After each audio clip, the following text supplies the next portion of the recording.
Ok, Lamborghini pape. Le pape, il y a une Lamborghini, ok? Hein? Ouais, ça marche. Je mettais ça en combo avec mon grilled cheese au micro-ondes. Conférence devant 4 personnes.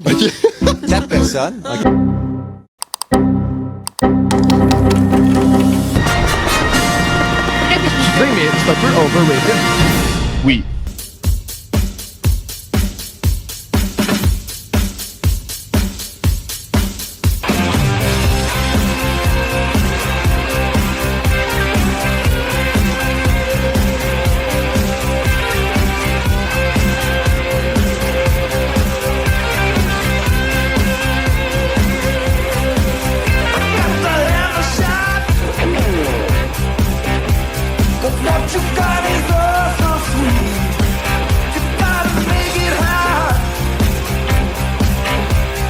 Ok, alright. Bon, et bonsoir tout le monde. Bienvenue Le show des Trois Flots, tous les dimanches soirs, bien sûr sur les ondes de CGMD 96.9, la radio de Lévis. C'est notre troisième podcast, en fait, filmé. Je trouve que ça fait toujours un aussi beau rendement. Oui. J'ai fait aucune erreur. Tout bon. va bien Ben ici. oui, à date, tout va super T'es bien. super puis fier. Je suis plus confortable que sur les petits bancs de la semaine passée.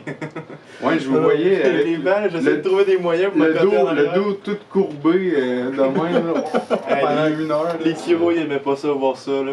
Non, pour de vrai, notre invité cette semaine vivra pas ça. Non, Mais on a quand même un invité de marque. of course. Finalement. C'est le show des Trois Flots. C'est le show de Trois Flots, donc on est rendu avec tout le temps des invités de marque. On a, bien sûr, comme vous avez vu sur nos réseaux sociaux, Alain Dufresne, directeur du CRTQ en studio. Ça va bien? Ça va très bien, merci de l'invitation. Mais c'est super apprécié, pour de vrai. Juste le fait que vous soyez là, moi je suis honoré quand même. Là. C'est quand même le directeur du... Comment on dit? C'est le collège de... Collège Radio-Télévision Québec. Exactement. Non, mais ça, c'est fou parce que le monde ils ne savent pas parce qu'on avait tout filmé et finalement, ben, les vidéos étaient un peu laides. Donc, on les a pas utilisées. C'est vrai qu'on a rien sorti, hein. Mais le monde ne le savent pas, mais on est allé faire une présentation, en fait, dans une de vos classes au collège pour présenter notre émission aux étudiants et moi, je trouve ça encore autant drôle, le fait qu'on ait fait ça. Moi, c'était un honneur de faire ça, mais c'est fou de penser que finalement, on fait ça, mais on n'étudie pas là-dedans. On connaît rien là-dedans, nous autres. Ouais. C'est ça qui est fun. Oui, J'espère Il que... nous a invités pour rire de nous autres en avant de sa classe. c'est ça.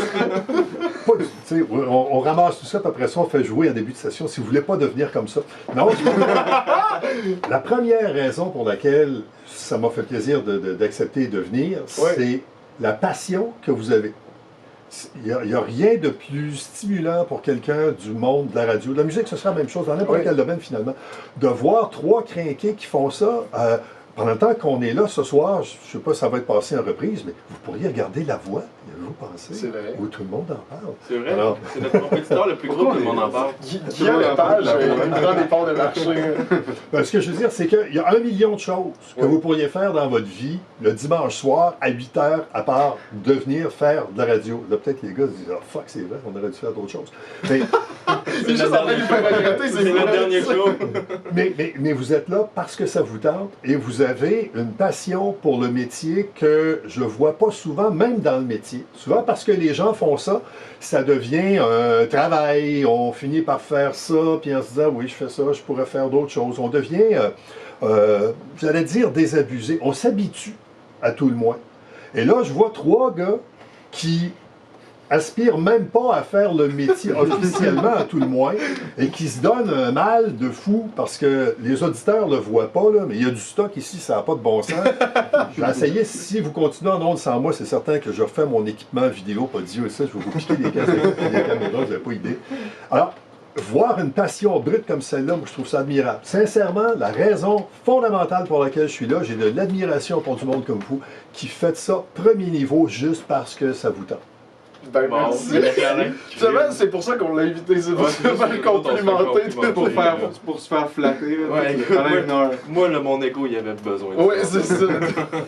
Mais remarquez que souvent des gens qui, j'allais dire des professionnels, je me qualifie pas comme tel, mais si vous parlez à des gens qui ont, je sais pas moi, joué au hockey, qui voient avec quelle passion des fois des gars jouent au hockey, même si c'est pas leur métier, ils vont jouer le mercredi soir à minuit, puis ils rentrent au bureau le jeudi matin, ils scrapent parce qu'ils ont joué au hockey. Ils jouent sur l'heure du midi, ils n'ont pas le temps. Ce qui vous motive à le faire, c'est la passion qui devrait être la racine de n'importe quel individu dans le métier. J'aimerais ça voir ça plus souvent. Ah ben là, voyons, c'est génial. Moi, je veux juste retourner un compliment. J'aimerais ça, les auditeurs à la maison, faites juste monter le volume un petit peu puis apprécier la voix radiophonique. La belle voix. Oui, c'est fou. Je peux comprendre pourquoi tu as fait ça de ta vie. Mais ça, là, faudrait un peu parler, justement, vous êtes qui? C'est quoi? Là, on a dit directeur du CRTQ, Collège de radio du Québec, mais on sait, tu sais quoi? Est-ce que vous pourriez vous présenter un peu? Ben oui, absolument. Ça va être plate pour les auditeurs ce bout-là, là, parce qu'il y a bien c'est vrai, il y a des moments où il n'y a pas de référent.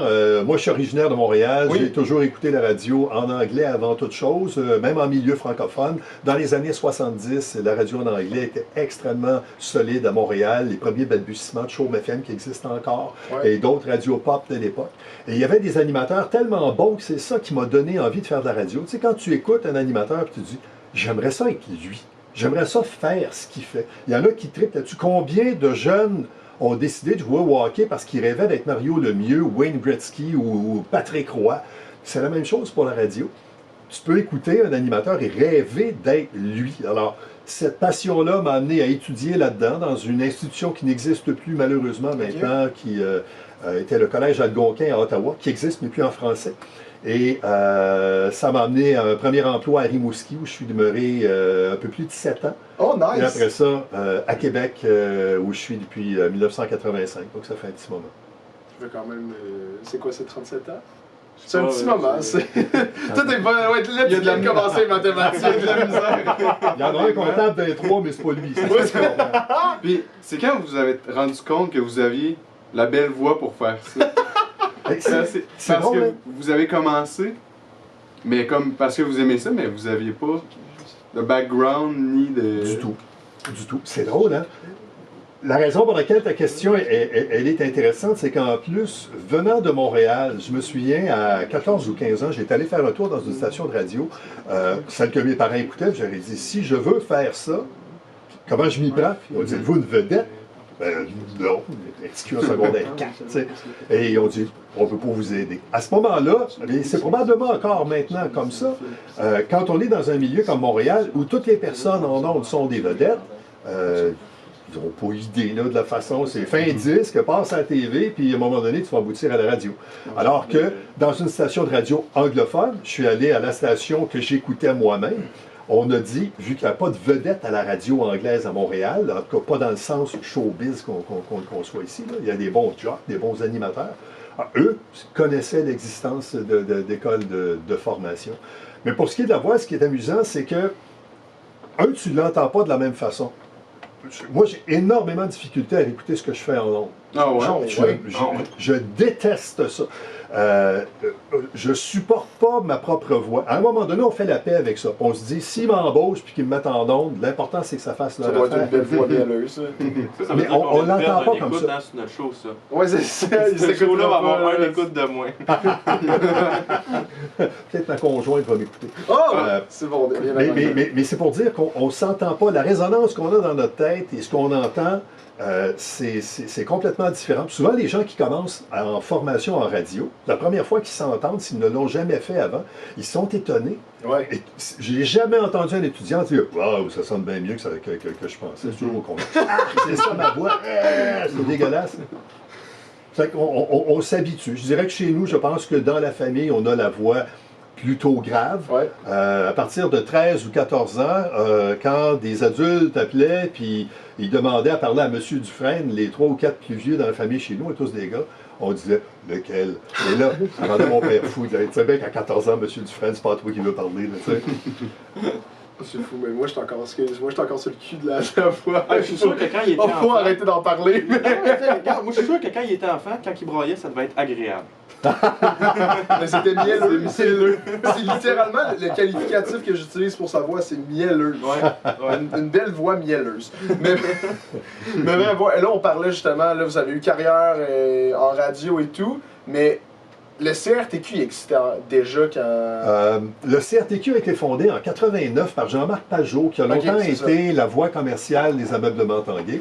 Et moi, j'ai fait la publicité des ameublements Tanguay pendant une quinzaine d'années. Et j'ai connu Jean-Marc par cet intermédiaire-là, qui, lorsqu'il a fondé son école de radio, m'a dit, écoute, je pars à une école, est-ce que ça te tente d'enseigner? Et j'ai accepté parce que on dirait que dans les stations où j'ai travaillé, généralement quand il y avait des nouveaux, je ne sais pas trop pourquoi, ils les envoyaient vers moi, c'est quelque chose que j'ai toujours aimé faire. Alors je suis là depuis le jour 1 du CRTQ si on veut. Et avec le temps, Jean-Marc a vendu l'école en 1992 aux gens du collège Barthes qui m'ont appelé, qui ont dit « Jean-Marc vend son école, est-ce que ça te tente d'embarquer? » Oui. Fait qu'on a décidé, j'étais en vacances chez ma conjointe, j'ai acheté l'école au téléphone. Et en 2002, j'ai dit aux gens du Collège Barthes, j'aimerais ça la racheter. Et je l'ai acheté, j'en ai été propriétaire entre 2002 et 1980 et 2015. Et j'ai vendu donc il y a 7 ans, 8 ans maintenant aux gens du Collège Barthes, qui sont les propriétaires opérateurs. Et ils ont été gentils, ils m'ont gardé. Ça va être rival. Oui, absolument. Comment tu fais en tant que personne pour acheter ou vendre une école? C'est pas un édifice gouvernemental? Il l'a acheté au téléphone en plus. Comment tu sais quoi? Ben, il l'a dit. Ok, il l'a dit, excuse-moi, c'est pas. Mais c'est comment ça se passe? Ce qu'on achète, on achète un permis, et comme c'était une école privée, ça n'appartient pas au gouvernement. Tu as juste le droit. C'est un peu comme quelqu'un qui achèterait un bar. Le bar physique, c'est une chose, mais le permis d'exploiter, c'est une autre histoire. Alors, avant de pouvoir acheter l'école, on s'est entendu, puis après ça, il fallait que l'enseignement supérieur accepte que je devienne propriétaire de cette école-là. Là, ils veulent savoir, connais-tu ça? Tu as déjà été là-dedans? Tu ne peux pas partir une école avec un permis du ministère de l'Éducation sans qu'ils aient fait un certain nombre de vérifications. Chose qu'ils ont fait. Comme j'étais déjà associé aux gens du Collège Barthes depuis 10 ans à ce moment-là, ils ont dit, OK, il sait comment ça fonctionne, il connaît les règles du ministère et il va être capable de prendre des engagements. Il ne déménage pas à bâtisse. Ils étaient un peu nerveux au départ parce qu'on n'est pas des enfants de la balle. Je suis un gars de radio, je suis zéro un gars d'éducation. Alors, malgré tout, ils nous ont fait confiance, puis ça a été une sacrée belle expérience. En réalité, ce que je souhaitais, j'ai jamais voulu être propriétaire d'une école, mais je souhaiterais à tout le monde de pouvoir un jour être son propre boss et prendre toutes les décisions lui-même. Et ça, c'est vraiment, vraiment un high qui est bien agréable. Tant que l'école va bien, tu dors bien. C'est sûr que si l'école va moins bien, tu fais des nuits blanches, tu apprends ce que c'est. Mais en même temps, c'est toi qui es responsable de tout. Si ça va mal, c'est ta faute. C'est toutes tes décisions. Alors, surtout si c'est une petite école, c'est pas comme s'il y avait un gros conseil d'administration. Quand il faisait le tour, le ministère, de nos installations, est-ce qu'on peut voir le directeur? C'est moi. Ben non, mais t'es le propriétaire. Ouais, on peut se rencontrer un enseignant? Ouais, c'est moi. L'organigramme était assez petit, mettons. C'est quand même de quoi que vous pouvez vous vanter toute votre vie. J'ai déjà été propriétaire d'une école. Je trouve ça génial. Ça va bien paraître sur un CV. Oui, tu es propriétaire d'une école. Et encore directeur. C'est ça qui est génial. Puis directeur et enseignant. Oui, en fait, ça ne me donnerait rien. Je ne serais pas directeur, c'est parce qu'il faut que j'ai une raison d'être là du lundi au vendredi. Parce que mon plaisir, c'est l'enseignement. Oui. C'est pas ça, diriger, c'est tellement une petite école que finalement, c'est comme un département. Les autres qui font le même travail que moi, au Collège Barthes, appellent ça des coordonnateurs. Moi, parce qu'il y a un nom d'école différent, qu'ils appellent ça directeur, ils ont été fins et ils veulent que je me sente important. C'est ça, cette façon de garder. Ça gonfle son ego. Non, mais il est bon pour nous flatter, fait qu'on le flatte aussi en avant directeur. Non, mais je trouve ça. Parce que là, on peut faire un petit moment instant promo pour le CRTQ. Parce que la chose qui m'a frappé quand il y a des élèves du CRTQ qui sont venus dans nos émissions que vous pouvez écouter sur Spotify et tous les autres podcasts, toutes les autres plateformes. Moi, c'était très lâche de ne pas nommer les autres plateformes. Mais qu'est-ce que j'ai trouvé génial et qu'est-ce qu'on a vu quand on est allé dans les classes pour faire notre présentation, c'est la proximité des élèves qui ont avec les enseignants, que finalement, s'ils ont des questions, ils peuvent juste vous appeler, ils n'ont pas peur d'aller vous voir, vous n'êtes pas comme des personnes inatteignables, même si par exemple, il y a quand même Yannick Merceau aussi qui est enseignant, qui est quand même un gros nom de la radio dans la région de Québec, qui est là, qui est hyper proche. Les élèves du CRTQ avaient son numéro de cellulaire, ils pouvaient l'appeler s'il y avait des questions et tout. Je trouve ça vraiment Moi, je trouvais ça génial. Finalement, c'est une belle école. On passe notre temps à chialer après ce qui ne fonctionne pas. Ouais. Et ça, c'est une des beautés à partir du moment où tu es ton propre boss. Tu as la possibilité de faire les choses différemment. Quel est le genre de prof que tu aurais voulu avoir? Ben, soit ce prof-là. Tu l'as, là, la possibilité, là, tu l'as, le groupe devant toi. Là. Si on passe notre temps en ondes à casser du sucre sur le dos des enseignants en disant « Ah, il devrait faire comme ça, il devrait faire comme ça », et qu'au moment où toi, tu es enseignant, tu fais différemment, ça n'a pas de bon sens. Tu veux t'investir, tout le monde aurait souhaité d'avoir un prof significatif dans sa vie, quelqu'un qui prend le temps d'écouter, puis qui prend le temps de dire « Non, non, ça ne fonctionne pas. On va recommencer, là. On va recommencer tant et aussi longtemps que ça marche. Et après ça, on verra. Tu vas t'user avant que moi je muse, OK, là? Let's go. » Tout le monde souhaite d'avoir ça. Bien, soyons-le. Et faisons-le. Et c'est ce que je trouve le fun, d'avoir la possibilité de choisir les gens avec qui je m'entoure aussi. C'est que ce sont tous des gens qui sont du milieu. Il n'y a pas de prof de formation là-dedans. Je veux avant toute chose des gens qui soient généreux de leur temps, puis qui aiment passionnément ce qu'ils font. Alors, si tu aimes ce que tu fais, que tu as la patience puis la générosité de prendre du temps avec des gens qui souhaiteraient que tu en prennes avec eux autres, pourquoi ça ne fonctionnerait pas? Un étudiant devrait toujours savoir pourquoi il entre dans une salle de classe. Qu'est-ce que je fais ici aujourd'hui, moi? Qu'est-ce que je viens chercher? Si je ne suis pas là aujourd'hui, est-ce que je manque un cours important? Est-ce que je manque quelque chose d'important? Et ça, il appartient au prof de faire quelque chose avec ça et de rendre son cours important, et que l'étudiant, quand il se lève le matin et qu'il est semi-motivé parce que tu arrives au mois de février puis il annonce moins 14 quand tu vas partir demain matin puis peut-être une grève d'autobus, que tu dises « Ah non, non, non, non, non, faut que je trouve une façon de me rendre. Je peux pas manquer ce cours-là, c'est trop le fun, c'est trop, j'apprends trop, le prof, il est le fun, je sais qu'avec ma gang, je vais m'amuser. » Je pense pas qu'on arrive à ça à 100%, mais c'est le but. On ne devrait pas avoir à pousser dans le derrière du monde pour qu'ils viennent dans une école.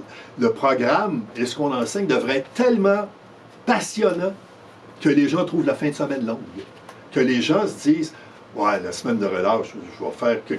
Êtes-vous ouvert pendant la semaine de relâche? Je reviendrai avec mes chums pour qu'on fasse des émissions, qu'on fasse des podcasts. » Si on réussit ça, on va avoir des gens qui vont s'investir plus dans leurs études, qui vont mettre plus de temps, qui vont travailler plus fort, puis forcément qui vont être meilleurs, me semble.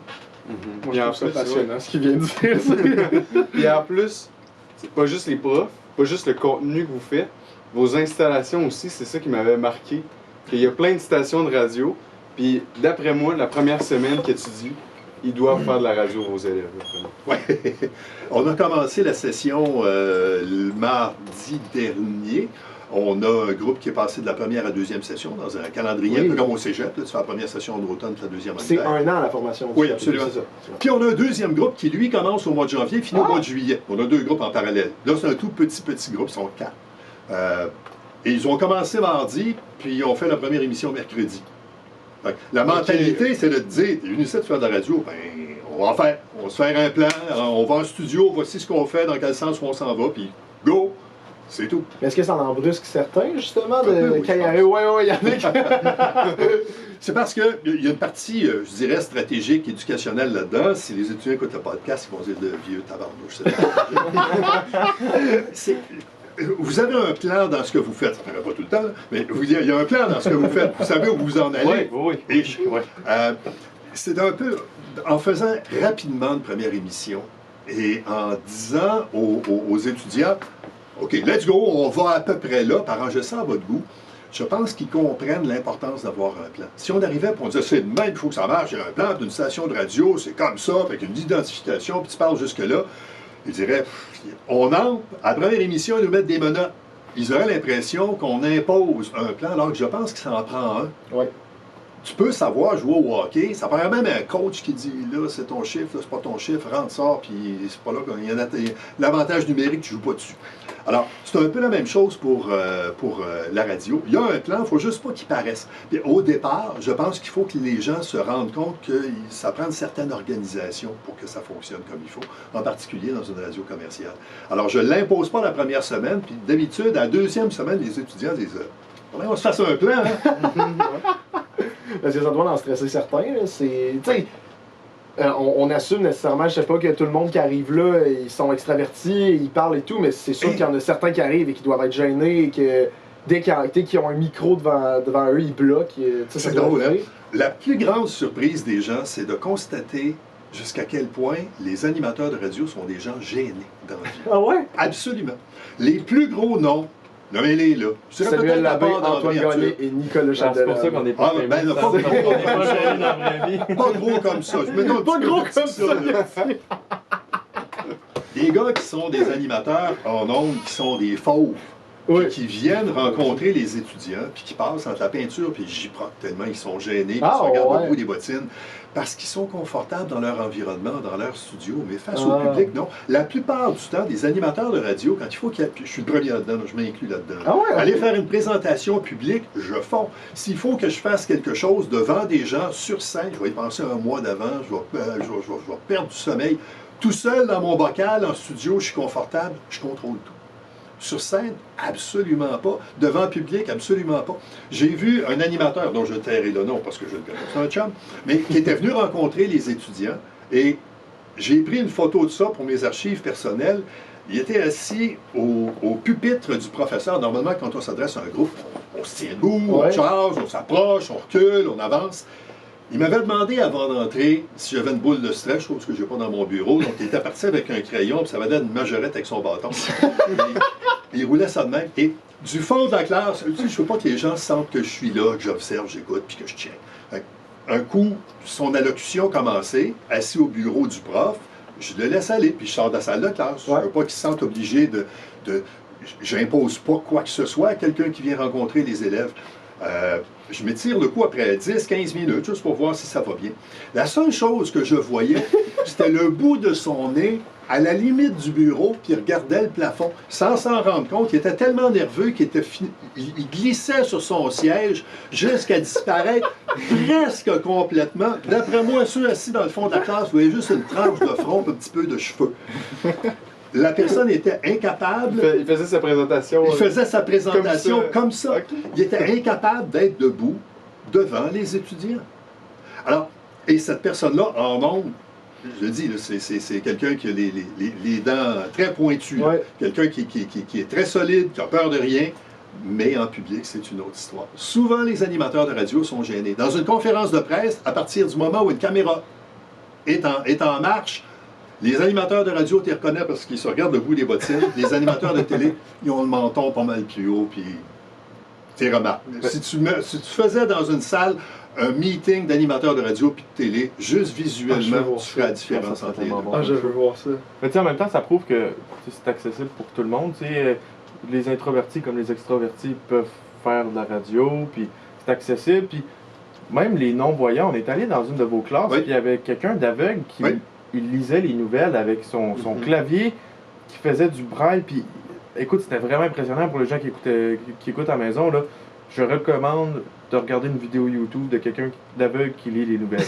D'ailleurs, si je peux faire... Non, c'est malade. C'est fou. Si je peux faire une parenthèse là-dessus, TVA a fait un reportage sur lui Ah, en stage dans ah, l'émission de Marceau. Il a passé une semaine dans le show de Marceau à Boulevard 102A. Et TVA est allé le voir sur place et a fait un topo qui a été diffusé jeudi ou vendredi de la semaine dernière. Fait que ça doit être facilement retrouvable en ligne sur TVA. C'est cet étudiant-là, avec cet outil-là dont tu parles et qui explique un peu comment les choses fonctionnent. C'est fascinant. Tu dis, si lui est capable de surmonter ça, tu quelqu'un d'autre qui a un problème plus important que d'être non-voyant pour commencer à faire de la radio. Alors, la volonté, la détermination, Ah, c'est inspirant. ça fait beaucoup. C'est inspirant parce que tu vois que lui, justement, il voulait être là pour la radio et il fait tout ce qu'il peut pour. Oui. Justement. Et vous, qu'est-ce qui est génial, c'est que vous l'avez rencontré à mi-chemin, vous avez fait OK, parfait, ben, on va installer des installations, on va mettre des installations en braille, on va t'aider là-dedans. Et maintenant, il est capable de. Oui. Tu sais, c'est ça, il fait de la radio, là. C'est hyper impressionnant. Il lit les nouvelles mieux que moi. Ben oui! Compliqué. En plus, il lisait en live pendant Ouais. qu'il parlait à la radio. C'est ça qui était. C'était ça le plus impressionnant et je trouve ça justement génial que lui, c'est ça, lui il rentre pour étudier à la radio et dès qu'il ressort, et justement c'est ça que je voyais, dès que les élèves sortent, un an après finalement ils peuvent rentrer sur le marché du travail et Oh oui. tu sais, Ceux qui veulent peuvent. Oui. ben c'est ça parce que juste mettons le Rigaron qu'on avait reçu l'année dernière, que justement Oui, encore oui, une oui. fois vous pouvez écouter sur Spotify et toutes les autres plateformes parce que je suis trop large de le nommer, elle est rendue avec sa propre émission à Charlevoix. Et je Oui. vois des fois des publications passer sur les réseaux sociaux et je trouve ça hot parce qu'elle elle a à peu près notre âge, elle a son métier finalement, elle a sa carrière de vie, elle est rentrée dans la radio puis elle fait ça à trip. Oui. Je trouve ça vraiment hot. Oui, absolument. Puis, à chaque fois qu'on voit quelqu'un arriver en ondes, on peut toujours dire pourquoi ça a fonctionné. Ah ouais? C'est toujours assez évident. Un peu plus de travail. En fait, il y a tellement de besoins dans le métier maintenant là, que, sans dire n'importe qui peut aller en ondes, il reste que nos étudiants qui ne vont pas en ondes, c'est parce qu'ils choisissent de ne pas aller en ondes. La semaine dernière, j'avais une discussion avec un directeur des programmes dans une station en Ontario qui, désespéré d'avoir du monde, doit lui-même, je pense qu'il commence demain, comme animateur. Il n'a jamais animé de sa vie, c'est un gestionnaire de station de radio, mais il n'y a personne. Il y a une station de radio qu'il faut qu'il roule. Il m'a appelé la semaine passée pour me demander le B.A.B.A. de la radio un peu, puis est-ce qu'on pourrait l'aider à distance? Je ne peux pas l'aider, j'ai personne à lui envoyer. Et c'est pas le seul cas comme celui-là. Même à Radio-Canada, ils cherchent du monde, ils en cherchent partout. Parce qu'une des réalités, c'est que la génération, je dirais, de 35 ans et moins, a tendance à faire le métier moins longtemps. Nous, avec la mentalité de ma génération, c'était tu trouves une job, tu essaies de la garder le plus longtemps possible. Ouais. Je suis dans ma 34e année au collège, c'est peut-être le symbole de ça. Puis maintenant, la génération plus jeune, je dirais, là, de vous autres et, mettons, 8-10 ans plus vieux que vous allez faire quelque chose tant que ça va vous tenter. Et après ça, c'est pas nécessairement un changement d'employeur. Des fois, c'est un changement de job carrément. Fait que vous allez être la génération qui a, à mon âge, j'ai 63 ans, vous allez peut-être avoir fait, ça fait 45 ans à peu près, là, je suis sur le marché plus ou moins un an, là, vous allez avoir eu 3 emplois complètement différents de 15 ans chaque, genre. Alors, quelqu'un va arrêter, mettons, en ondes à radio pendant 15 ans, service infirmier pendant 15 ans, puis au gouvernement pendant 15 ans, faire de l'enseignement, je sais pas quoi. Alors que dans notre cas, c'était un métier que tu fais extrêmement longtemps dans ta vie, puis quand ce métier-là ne fonctionne plus, ben là, tu es tout mêlé, puis tu as l'impression que tu ne vaux plus rien, puis tu es tout proche. Fait que c'est peut-être plus sain la façon dont vous le concevez. Tu arrives à 60 ans, puis tu as eu 3 vies différentes. Ouais. Ça, Il y a quelque chose qui est très cool là-dedans. Ouais. Là. T'as comme eu l'expérience et tu te sens accompli finalement. Oui, absolument. Mais ça fait en sorte que dans n'importe quel corps de métier, ben, les emplois roulent beaucoup plus. Des animateurs qui ont, mettons, entre 5, 8, 10 ans de métier, puis 20 ans de métier, il n'y en a pas tant que ça. Là. Souvent, après 5, 6, 7, 8 ans, si les gens n'ont pas progressé extrêmement rapidement, ils vont changer de métier, tout simplement. Ça, c'est une perte nette pour le métier, malheureusement. Mais justement, avec ça, qu'est-ce que tu penses du futur de la radio? Tu penses que ça va ressembler à quoi?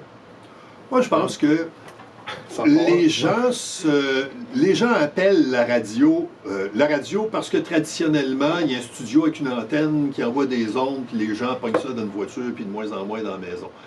La façon dont les émissions vont être captées, que ce soit par des ondes envoyées par une antenne, ou bien l'autre, que ce soit via le web, que ce soit avec une caméra comme ce que vous êtes en train de faire là, d'après moi, c'est toute la même chose. La façon dont on transporte les ondes. Quand la radio était AM, avec les anciennes tours et les anciennes stations de radio à Québec comme CHRC, CKCV, tout ça, qui sont toutes mortes, ça ne fait pas que la radio est morte parce que la façon de garrocher les émissions dans le ciel a changé. C'est passé de AM à FM, puis la vie continue. Et à un moment donné, il y aura autre chose, techniquement, de la façon dont les gens vont capter les émissions. Quand on pourra programmer un ordi dans sa voiture plutôt qu'une radio normale, ça va rentrer via l'ordi. Et tant que le contenu va être intéressant, pour que la radio vive, il faut que ce qui se passe en ondes soit intéressant. Ouais. C'est pas la radio comme média qui peut être en danger de mort. C'est les émissions plates qui vont tuer la radio. Tant que les émissions sont le fun, les gens vont être là pour écouter. S'il faut aller la chercher par la web, l'émission, si c'est live que ça se passe à la radio, si c'est bon, les gens vont être là. Alors, la responsabilité que vous avez, c'est le fun, je vous donne la pression parce que je peux en la responsabilité que vous avez, si vous ne voulez pas que la radio meure, c'est de faire des émissions qui sont le fun, puis les gens aient hâte que vous arriviez à votre show pour vous écouter. Je sais plus quoi dire. Ouais, mais là, je suis stressé pour les 6 prochains mois. Fuck! C'est fou! On a une responsabilité. On est le futur, Antoine. Ouais, mais moi, ce que j'ai aimé de ce qu'il vient de dire, c'est que genre c'est pas autant le contenant que c'est le contenu. Fait que c'est vraiment T'es le contenu content qui de est... pouvoir le dire toi aussi en contenu. C'est bon. Vas-y, Non, mais, continue. mais pour le reste, c'est quand même important de savoir ça parce que la radio va pas mourir en tant que telle, elle fait juste se transformer plus en podcast. Parce que les podcasts qu'on voit en ce moment, t'es diffusé en live, pas d'écran, ça vient de la radio, là. Absolument. Qu'est-ce qui fait que les gens, parce que la radio a exactement le même problème que la télé, qu'est-ce qui fait que la télé en arrache présentement? C'est parce qu'il y a tellement d'autres affaires plus le fun et plus tripantes à regarder sur YouTube qu'à TVA ou Radio-Canada que les gens, même pas. Je peux pas me souvenir le dernier soir où je me suis installé devant la TV chez nous pour regarder ça. Jamais. Ça fait des années que j'ai pas fait ça. Pourtant, je suis de la génération télé chez nous. Si c'est par Internet, je vais savoir si le câble marche plus, parce que c'est sûrement pas parce que j'ai ouvert la télé et que j'ai plus de programmation. Là. Alors, la télé travaille depuis plusieurs années à se faire harakiri en présentant des émissions qui n'ont d'intérêt que pour des messieurs puis des madames de ma génération.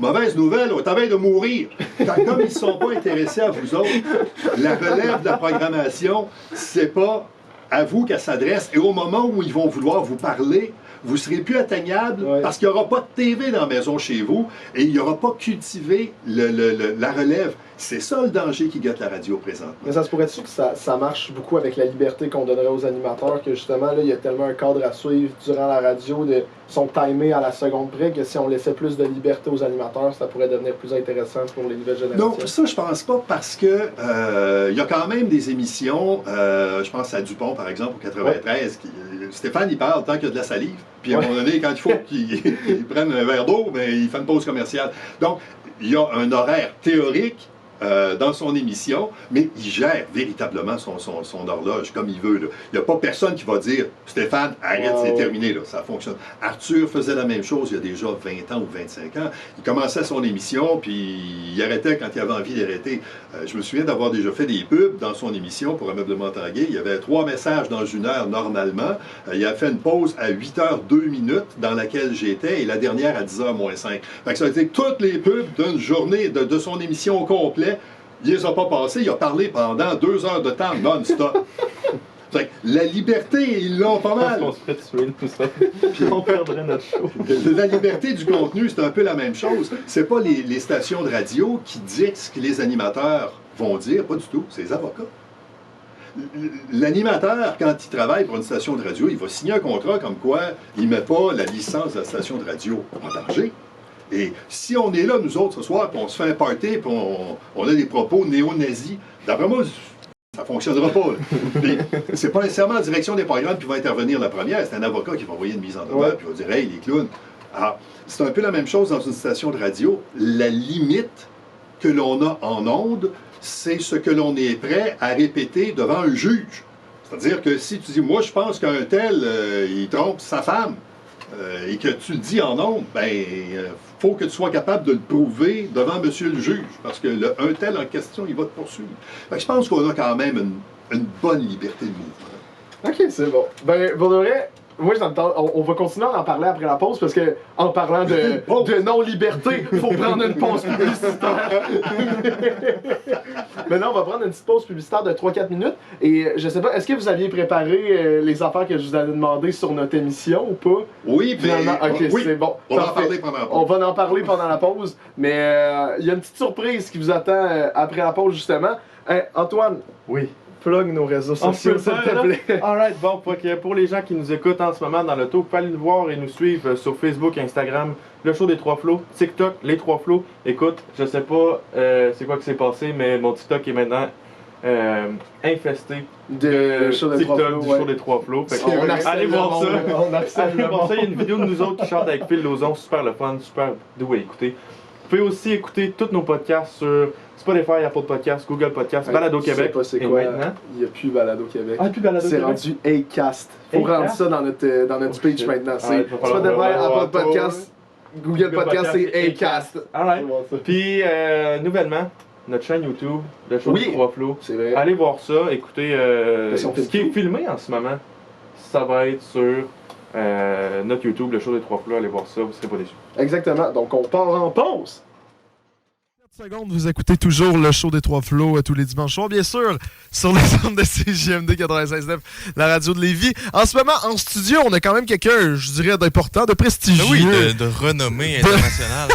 Avec une voix mielleuse. Une voix mielleuse, c'est c'est sûr. important. On a Alain Dufresne, directeur du CRTQ, en fait, Collège de radio et télévision du Québec. Ça va toujours bien? Oui, je l'ai-tu bien Est-ce que dit? tu viens d'entendre dans toutes les voitures les gens qui ont dit « Oh ».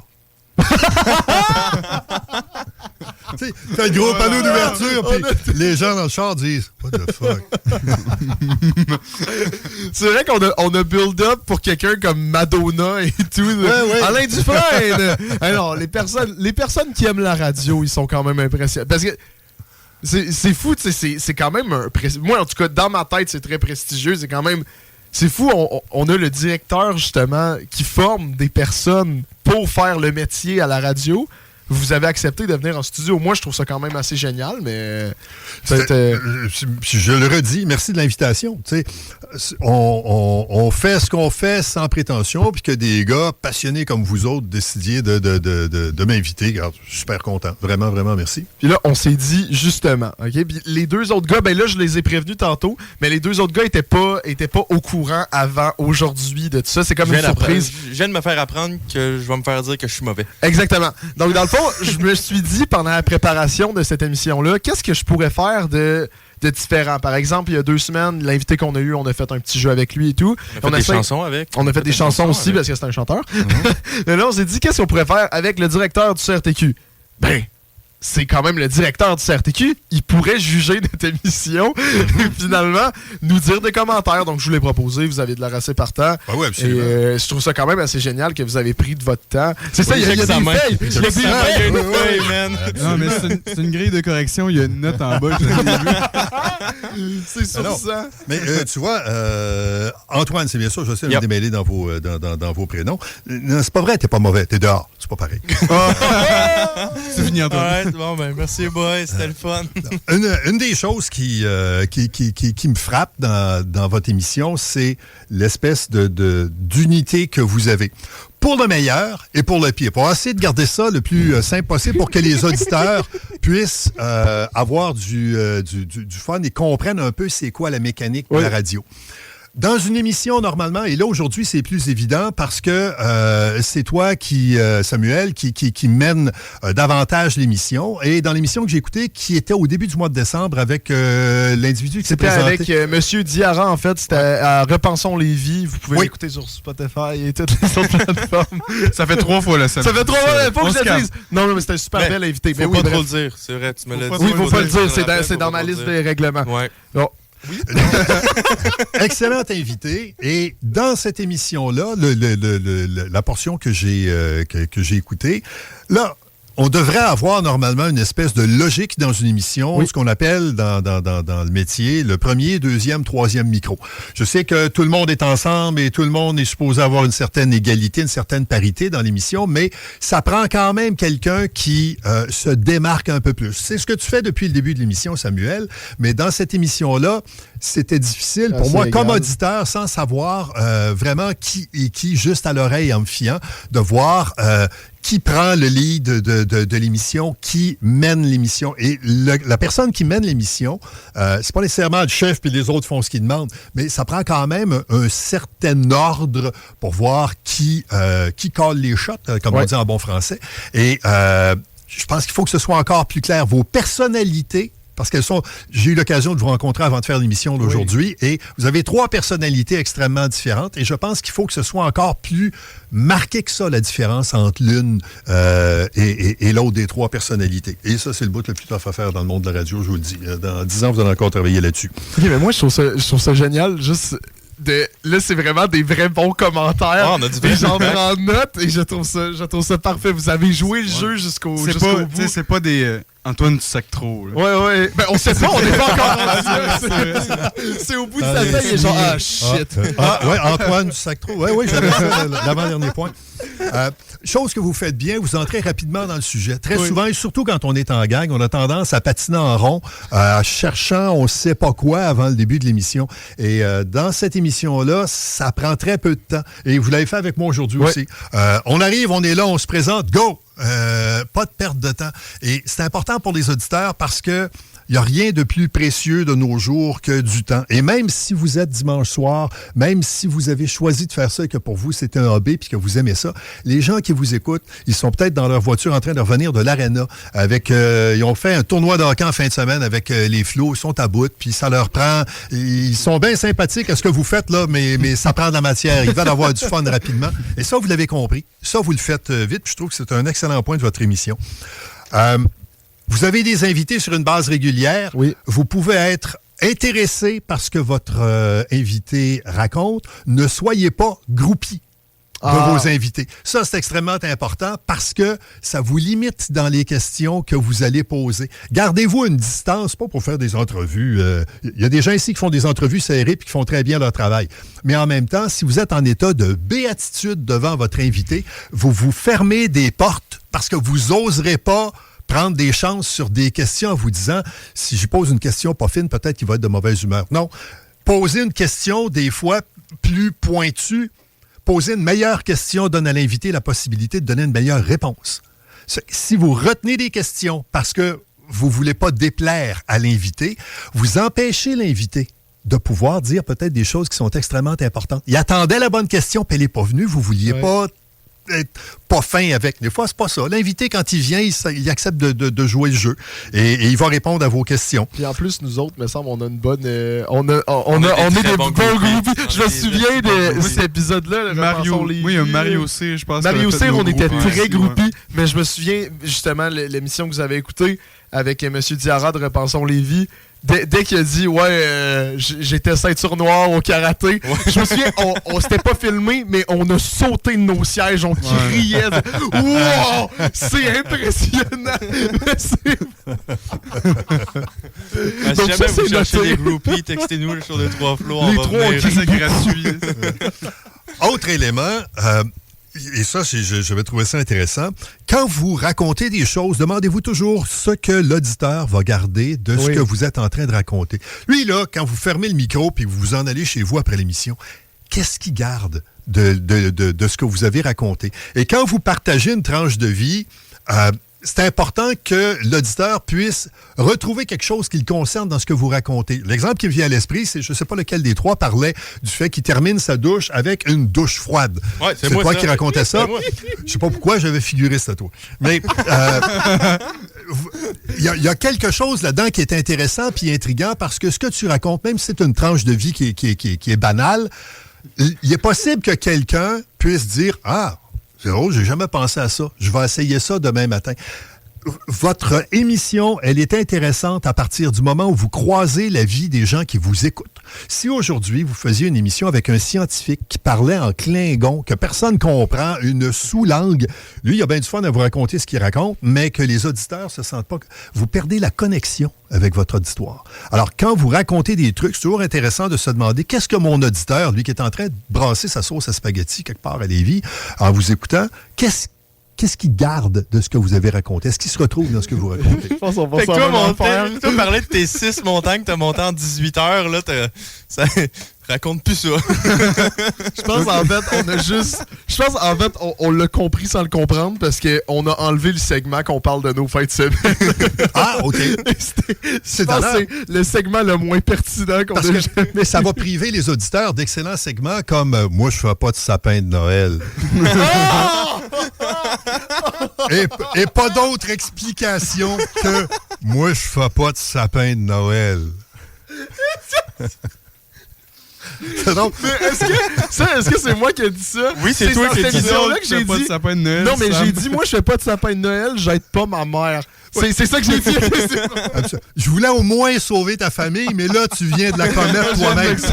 T'avais l'air déjà d'un enfant indigne juste à avoir dit ça, puis là, t'en remets sur le tas par-dessus. Ah, c'est le fun. Mais de toute façon, on savait que c'était toi, tes deux bodés ont regardé dans ta direction. Oui. C'est ça. Oui. L'inconvénient de la télé, c'est ça aussi. Tu peux pas t'en sauver. Puis dernière petite chose, parce qu'on passera pas toute la soirée là-dessus. Qui est celui qui a tellement de problèmes personnels qui a passé 1600 minutes à écouter Dua Lipa? Ah, c'est Dua Lipa! C'était pas 1600? Ah non! Ah, ça se peut, 1600. Oui, c'est tellement toi. Alors, j'ai fait le calcul pour 2 raisons. Premièrement, c'est épouvantable. C'est le fun, je m'aperçois que j'ai une insulte par personne. 1600 minutes. C'est à la fois peu et beaucoup, on ne sait pas trop ce que ça représente. Alors évidemment, pour que les gens qui nous écoutent puissent avoir un petit rapport, j'ai fait le calcul mathématique. Ça fait donc 26,6 heures d'écoute de Dua Lipa sans arrêt. Alors, regardez celui qui fait ça et demandez-vous surtout quel autre problème personnel il a que vous connaissez pas. 26,6 heures à écouter Dua Lipa.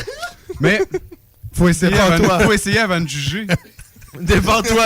D'après moi, après 5 ou 6 minutes d'essai, j'ai déjà jugé qu'il y a autre chose d'intéressant. Ça fait mal. Non. Jésus n'aurait pas inventé Beethoven s'il avait voulu qu'on écoute Dua Lipa. Là, il n'aurait pas inventé Led Zeppelin. Mais le pire, c'est que en plus, sur Spotify, il disait le pourcentage, j'étais juste dans 1%. Fait qu'il y a du monde pire que moi, là. Est-ce que je suis seul à trouver que c'est une excuse qui est faible? Mais c'est que j'ai peur parce que nous aussi, on a nos reviews, justement, nos reviews Spotify. On a nos nombres de musique. Hein, nous, c'est pas du Dua Lipa, mais tu sais, moi, je pense que j'ai écouté plus de minutes des 3 accords que ça. Au moins, tu pourrais dire, t'encourages le talent québécois. Au moins, tu trouves leurs chansons drôles. Non, Dua Lipa, c'est pas si pire que ça, là. C'est correct. Ça a donné une chance à Elton John d'essayer de refaire son fonds de retraite en peu, là. C'est charitable, là, je pense, Dua Lipa. Oh, c'est bien! Elle encourage les vieux. Écoute, ça vient de lancer une dinguerie. C'était le...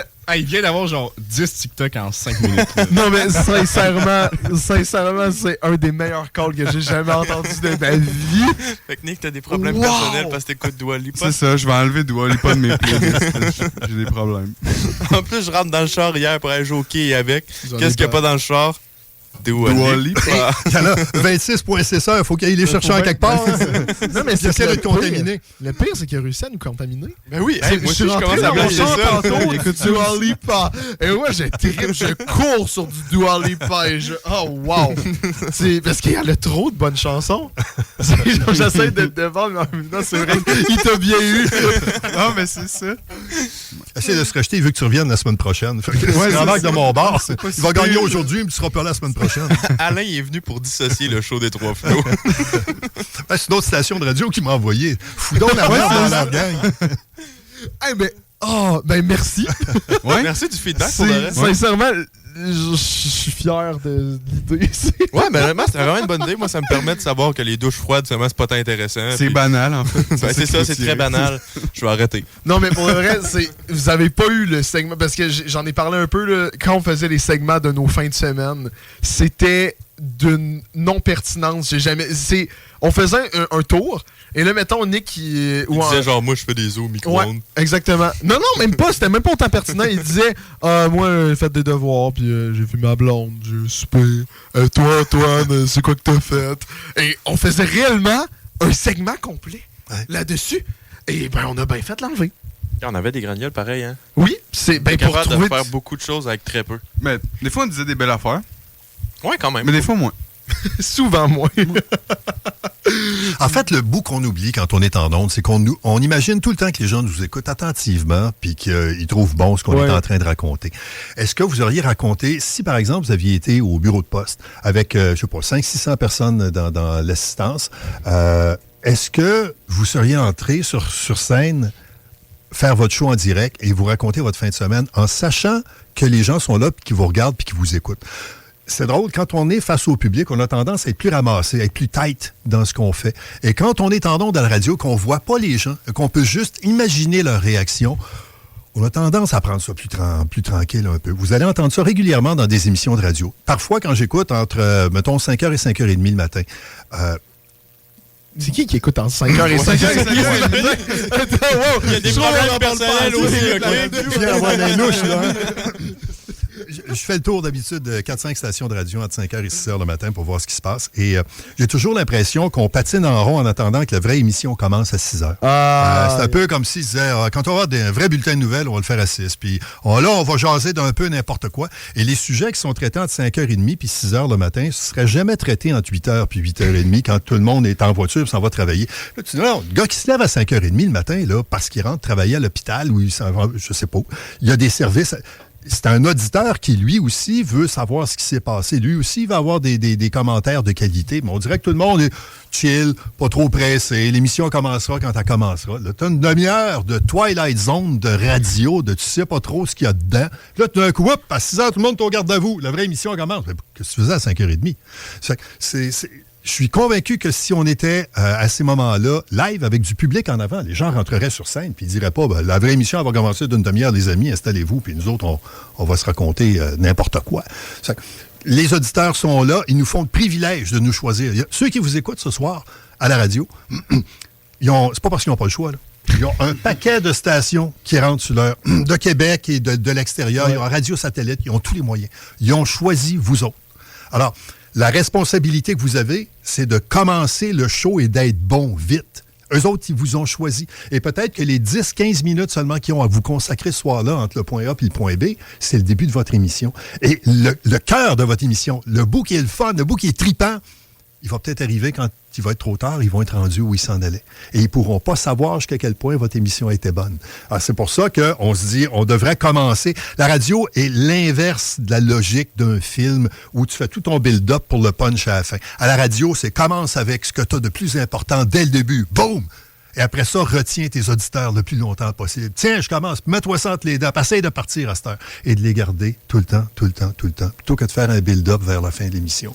Alors, quand on fait ça, on cultive à chaque fois des gens qui vont nous écouter toujours de plus en plus longtemps si on est capable de les garder à l'écoute.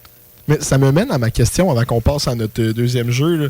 Mettons, c'est quoi votre opinion sur les principes des radios, mettons, à 10-11 heures du soir, qu'ils reçoivent des appels des personnes, mais pour jaser de n'importe quoi, que quelqu'un, des fois, leur appelle et dit « Hey, je me suis acheté un nouveau grille-pain! » Puis là, l'animatrice ou l'animateur, il parle de ça pendant 5 minutes. Parce que, on va pas nommer les radios, mais il y en a qui font ça. Personnellement, je suis pas un auditeur de ça. Je trouve que c'est aucun espèce d'intérêt. OK, c'est bon.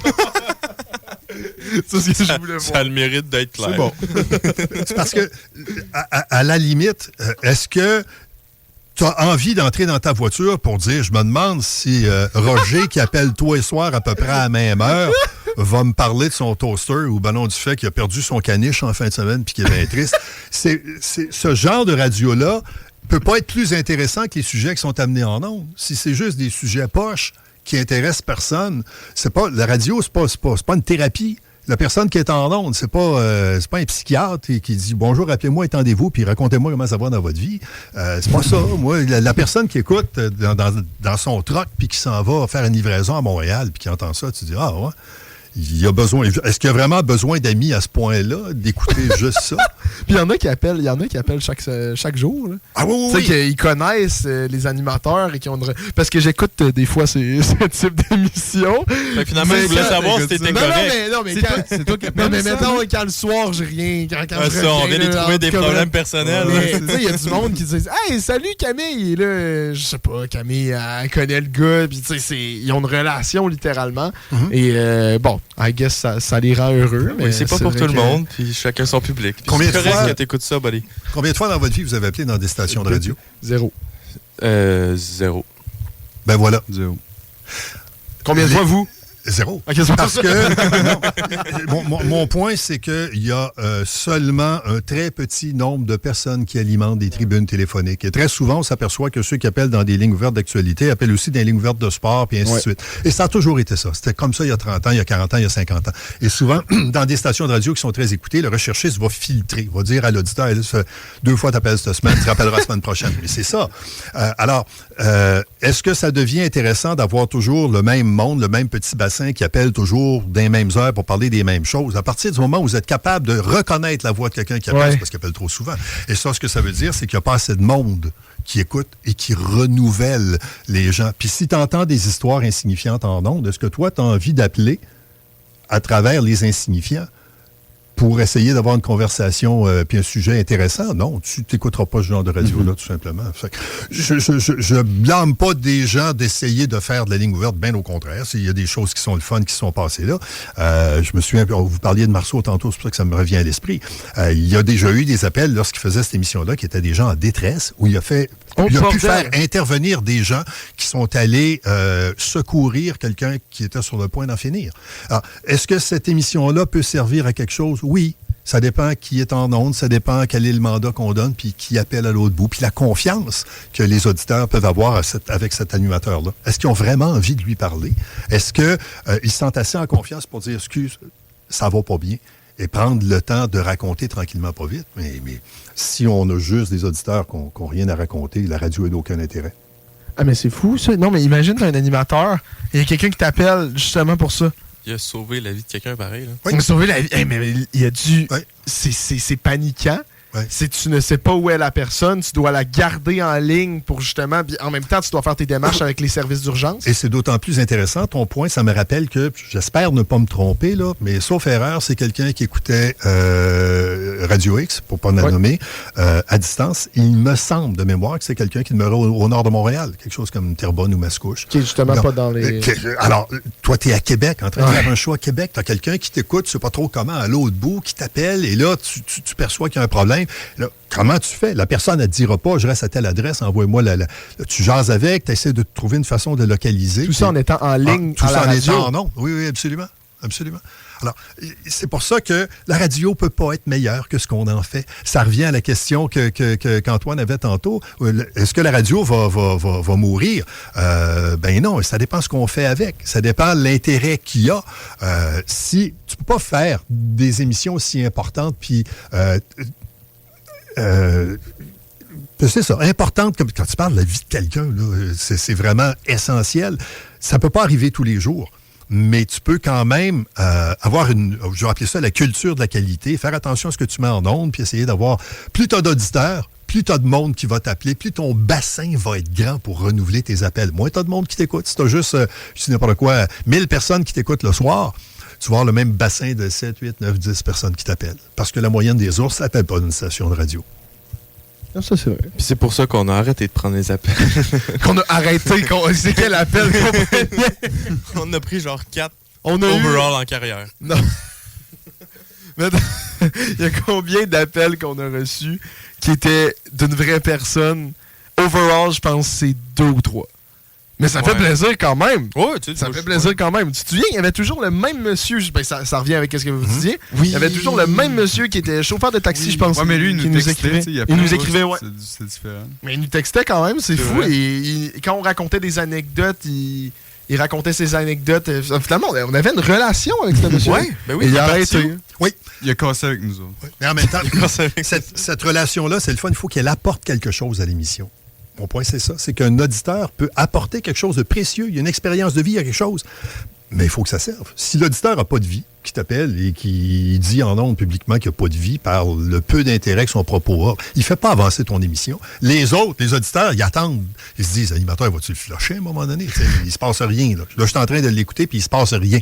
Alors, c'est un genre de radio qui se fait très bien, comme par exemple Jacques Faby le faisait la nuit parce qu'il était connecté sur tout le Québec. À peu près la moitié des stations de radio du Québec diffusaient son émission. Alors, il y avait des appels de l'Abitibi, puis de Montréal, puis de Québec, puis d'un peu partout, puis de la Gaspésie. Ça, c'est le fun. Ça fait une émission qui est riche. Il y a plein de monde qui t'appelle d'un peu partout, toutes sortes d'expériences. Puis comme animateur, c'est extrêmement difficile à faire. Parce que c'est clair. Tu vas à la pêche, tu as juste le temps pendant la pause commerciale, vous l'avez vécu de toute façon, mais je le dis pour le bénéfice des gens qui nous écoutent. Pendant la pause commerciale, tu as juste le temps d'essayer de voir gars, fille, OK, à peu près l'âge, as-tu l'air à avoir tous ces esprits, es-tu en état d'ébriété? Là, tu essaies de classer tes appels la plupart du temps. Si pendant la pause commerciale, tu as le temps d'en avoir, je sais pas, 5, 6, 7, 8, tu dis, OK, mon premier, ce serait lui, le deuxième, ce serait lui. Tu classes tes appels pour y aller avec les plus intéressants, ceux avec lesquels tu peux faire le plus de temps. Et après ça, ceux qui te semblent moins pertinents, tu vas les passer à la fin. Nous autres, on n'a jamais fait ça. Mais on a déjà vécu une pause publicitaire. Oui, puis tu lui as raccroché au nez. Ça... Le nombre de fois que tu as raccroché au nez des auditeurs. Mais je faisais pas par exprès. Oh, je dois gérer la course. Genre, les gars, on a un appel. Non, il est plus là. Non, mais c'est pas que j'ai raccroché, je me souviens, parce que je remarquais toujours en retard qu'il y avait quelqu'un qui appelait. Donc, je leur parlais et là, je faisais « Oh, on a un appel ». Mais là, juste le temps de parler et dire qu'on a un appel, c'était des affaires, ben l'appel était terminé. Et là, je disais à personne, rappelez. Elle rappelait pas. Ouais. Donc, ça blessait. C'était probablement ta mère qui appelait pendant l'émission. Ah, c'est sûr. Mais... Pour me dire, genre, mon char est en bordel, ramasse-le. C'est sûr que c'est pour de quoi de très peu pertinent comme ça. Non, mais c'est fou, mais je trouve ça... J'en ai pas parlé, là, mais je trouve ça génial que, justement, on voit que vous êtes un passionné, on voit que vous avez eu de l'expérience en radio. Et j'avais lu un article dans le Journal de Montréal, je pense, en faisant des recherches, finalement, sur vous. Et j'avais vu que... au 98.5, il avait changé l'animateur. Je me souviens plus quel animateur, mais il y avait un gros animateur qui prenait sa retraite. Et il y avait plein de gros noms de la radio qui donnaient son opinion. Qui vous pensez qui va prendre sa place à Montréal à être le king des ondes? Et j'ai juste trouvé ça hot que vous étiez une des personnes interrogées selon Alain Dufresne du CRTQ.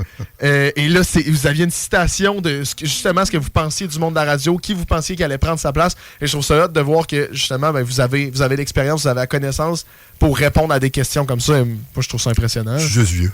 C'est bon. Je suis vieux. C'est ça la technique? Oui, c'est ça.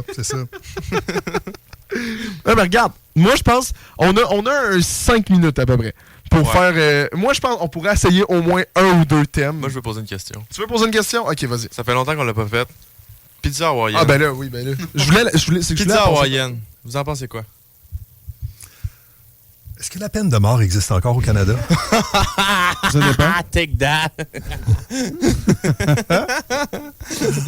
Pour ceux qui aiment la pizza hawaïenne, c'est oui. Violent. En plus de pas faire de sapin de Noël, ils mangent de la pizza hawaïenne. Aussi, comment on appelle ça? Quelqu'un qui fait pas de sapin de Noël puis qui mange, j'ai le mot sur le bout de la langue, qui mange de la pizza hawaïenne. Ah oui, célibataire.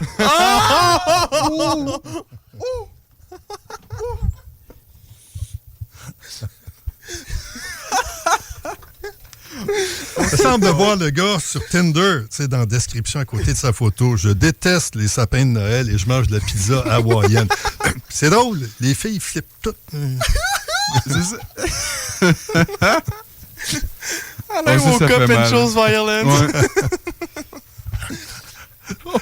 J'ai aimé ta question. D'ailleurs. Je sais plus quoi. On se ressaisit. Bon, mais je sais plus quoi dire. Je viens de me faire roaster. Je peux même pas riposter parce que je suis célibataire. Est-ce que j'ai ma face de gars surpris? Il va pleurer. C'est le dernier show du show des Trois Flots. Samuel, il prend sa retraite après ça. Là, il est en train de penser pourquoi je l'ai invité. Prochaine fois, là, vous aurez pas de courriel. Vous étiez heureux que je vous envoie un courriel avec toutes les informations. Ça arrivera pas la prochaine fois. Oh, wow. Non, mais ça, c'est un très... Puis on a même plus de temps de faire des thèmes. C'est fou. Non, mais moi, je voulais demander, parce que j'aimerais ça commencer à faire une compile. Parce que moi, je pensais faire des thèmes et ils demandaient après, mais là, on a eu notre réponse. Mais je voulais demander à chaque invité puis faire une compilation des réponses du monde à un moment donné. Pour moi, c'est genre 90% non. Ben, à date, c'est pas mal 90% non, ouais. On n'a pas eu beaucoup de oui. Il y a quand même plus de monde que je pensais. Ouais, c'est la pizza hawaïenne. On n'a pas eu beaucoup de oui. Beaucoup de non. Beaucoup de non. Un célibataire, puis quelques oui. Il faudrait faire un sondage en même temps. Aimez-vous ça? Hein? Êtes-vous célibataire ou non? Ah oui! On pourrait trouver une corrélation, puis on sort un article scientifique. Je vais te faire une loi de qui deux avec ça, mon homme. Check bien ça. Mais le pire, c'est que tout le monde a ça. J'ai pris des pizzas hawaïennes la semaine dernière, justement, parce que j'étais allé en France la semaine dernière, et il y avait une pizzeria hyper reconnue dans le coin, que tout le monde allait là. J'aurais demandé des pizzas hawaïennes 2 soirs d'affilée, et la dernière soirée, il me l'a fait devant moi, puis je l'ai entendu, il me l'a pas dit à moi directement, je l'ai entendu murmurer, c'est « Non mais qui prend des ananas sur une pizza? »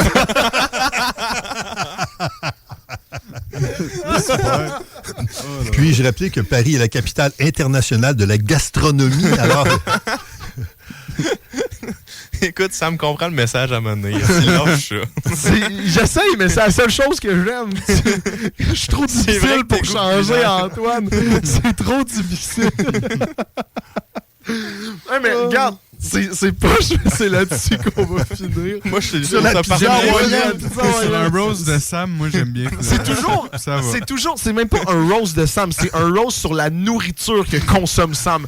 C'est toujours ça.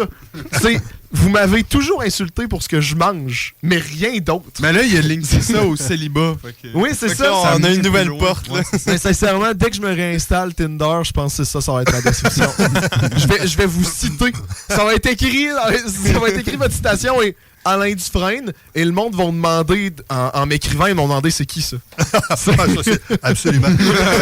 Mais d'après moi, si tu mets dans tes informations, pas de sapin de Noël, et c'est inutile que tu ailles sur Tinder anyway. Perds pas ton temps. Les gens checkeront même pas, ils prendront même pas le temps de t'écrire. Personne ne voudra de moi. Bon, mais je sais quoi pas écrire. Je sais quoi faire. Si je trouve quelqu'un d'ici 1 an, je vais vous le dire que j'ai pas dit. Ça va être mon grand secret. Oui, c'est ça. Publié à radio, en podcast, sur YouTube, toutes les plateformes. C'est un grand secret. Ouais, c'est ça. Ouais, mais merci beaucoup pour le vrai d'être venu à l'émission. Il me restait du venin, il fallait que ça sorte. Oui, grâce à vous, ça va aller mieux. J'ai été la victime. Il a sorti toute sa rage accumulée pendant toutes ces années à radio. Fait que ça, là, justement, comme vous avez vu, ben, c'est filmé par 2 caméras. Fait que si ça vous tente de retrouver votre émission, finalement, ça va être sur nos réseaux sociaux, le show des 3 flots, Facebook, Instagram, TikTok, les 3 flots, et le show des 3 flots sur YouTube maintenant. Et on a aussi le podcast, bien sûr, Spotify, Apple Podcast, Google Podcast, et maintenant Acast, pas Balado Québec. Acast. Et comme vous avez pu comprendre, là, on avait quand même Alain Dufresne, le directeur du Collège de radio et télévision du Québec, qui a jugé notre émission, qui m'a jugé personnellement, et qu'on a eu des belles discussions. Mais c'était super apprécié. Vraiment, merci tellement de l'invitation. Merci c'est vraiment gentil. J'ai beaucoup apprécié. Et j'aimerais juste ça aussi. On va finir comme un vrai podcast. Merci les 2 gars. Même si on continue pour la prochaine heure, là, on est en onde jusqu'à 10h, mais c'est juste pour terminer la vidéo. Filmée. Ouais, la partie filmée. Merci les 2 gars d'avoir participé. Merci à Isaac qui est à console et merci à Justin qui va faire ce montage des heures de plaisir. On va t'envoyer un footage chaque semaine. Donc merci tout le monde et on va prendre une pause, je pense, d'une 10 à 12 minutes parce qu'on va discuter et on va laisser aller, on va tout replacer les affaires. Donc on part en pause. Merci beaucoup de nous avoir écoutés.